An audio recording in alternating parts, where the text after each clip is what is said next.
al-jidd wal ijtihad,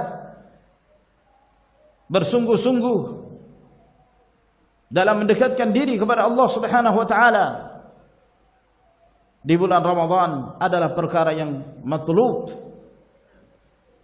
yang dituntut bagi setiap hamba untuk meraih kemuliaan di dunia, demikian pula di akhirat. Meskipun Allah Azza wa Jalla tidak menghendaki dari hamba-hambanya untuk berlebih-lebihan dalam beramal, namun yang diminta dari setiap hamba beramal saleh sesuai dengan kemampuannya. Fattaqullaha mastata'tum, bertakwalah kalian kepada Allah sesuai kemampuan kalian. Kadang-kadang seorang hamba memiliki masa-masa di mana dia semangat dalam melakukan ibadah,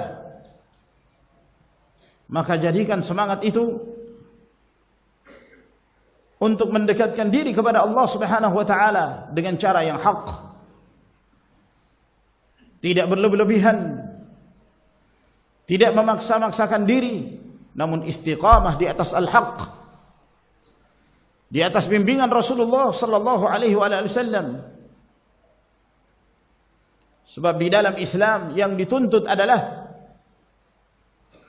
al-iqtisadu fi sunnah, sederhana dalam mengamalkan sunnah,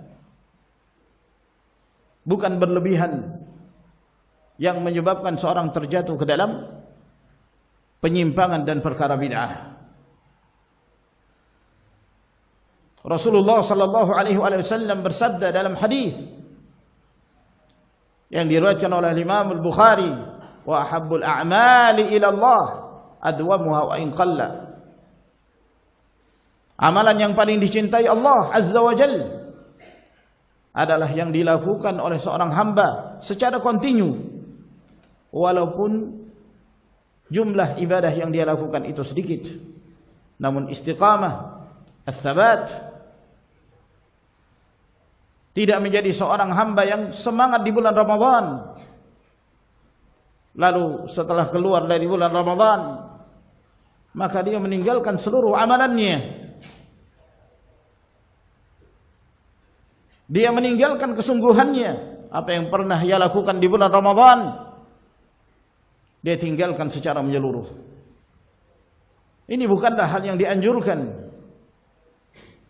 Dan tidak demikian Rasulullah sallallahu alaihi wasallam mendidik umatnya untuk menjadi seorang Ramadhani yang hanya mengenal Allah Subhanahu wa taala di bulan Ramadan. Oleh karena itu Rasulullah sallallahu alaihi wasallam beliau mengatakan, la takun mithla fulan kana yaqumul lail thumma taraka qiyamal lail. Jangan engkau seperti si fulan, dahulu dia semangat melakukan qiyamul lail, lalu kemudian dia meninggalkan secara menyeluruh. Dia tinggalkan qiyamul lail. Ini bukanlah amalan yang dianjurkan di dalam agama Allah Subhanahu wa taala. Yang dituntut adalah istiqamah. Yang dituntut adalah ats-tsabat, al-mudawamah 'ala al-a'mal as-salihah. Continue dalam melakukan amalan saleh. Meskipun di waktu-waktu di mana seorang merasakan futur, kadang-kadang rasa semangat itu hilang, menyebabkan dia futur. Namun tidak diperbolehkan hilangnya semangat yang terdapat pada diri seorang hamba menyebabkan ia meninggalkan sunnah Rasulullah sallallahu alaihi wasallam, menyebabkan ia menyimpang, menyebabkan ia terjatuh ke dalam kemaksiatan dan meninggalkan prinsip sebagai seorang yang bertakwa kepada Allah, namun tetap berada di dalam koridor sunnah, namun tetap berada di dalam koridor bimbingan Rasulullah sallallahu alaihi wasallam, tidak keluar darinya. dalam hadis yang diriwayatkan oleh Imam Ahmad dan Al-Baihaqi dari hadis Abdullah bin Umar radhiyallahu anhuma, Rasulullah sallallahu alaihi wa alihi wasallam bersabda, "Inna likulli 'amalin syirrah wa likulli syirratin fatrah. Faman kanat fatratuhu ila sunnati faqad ihtada, wa man kanat ila ghairi dzalika faqad halak."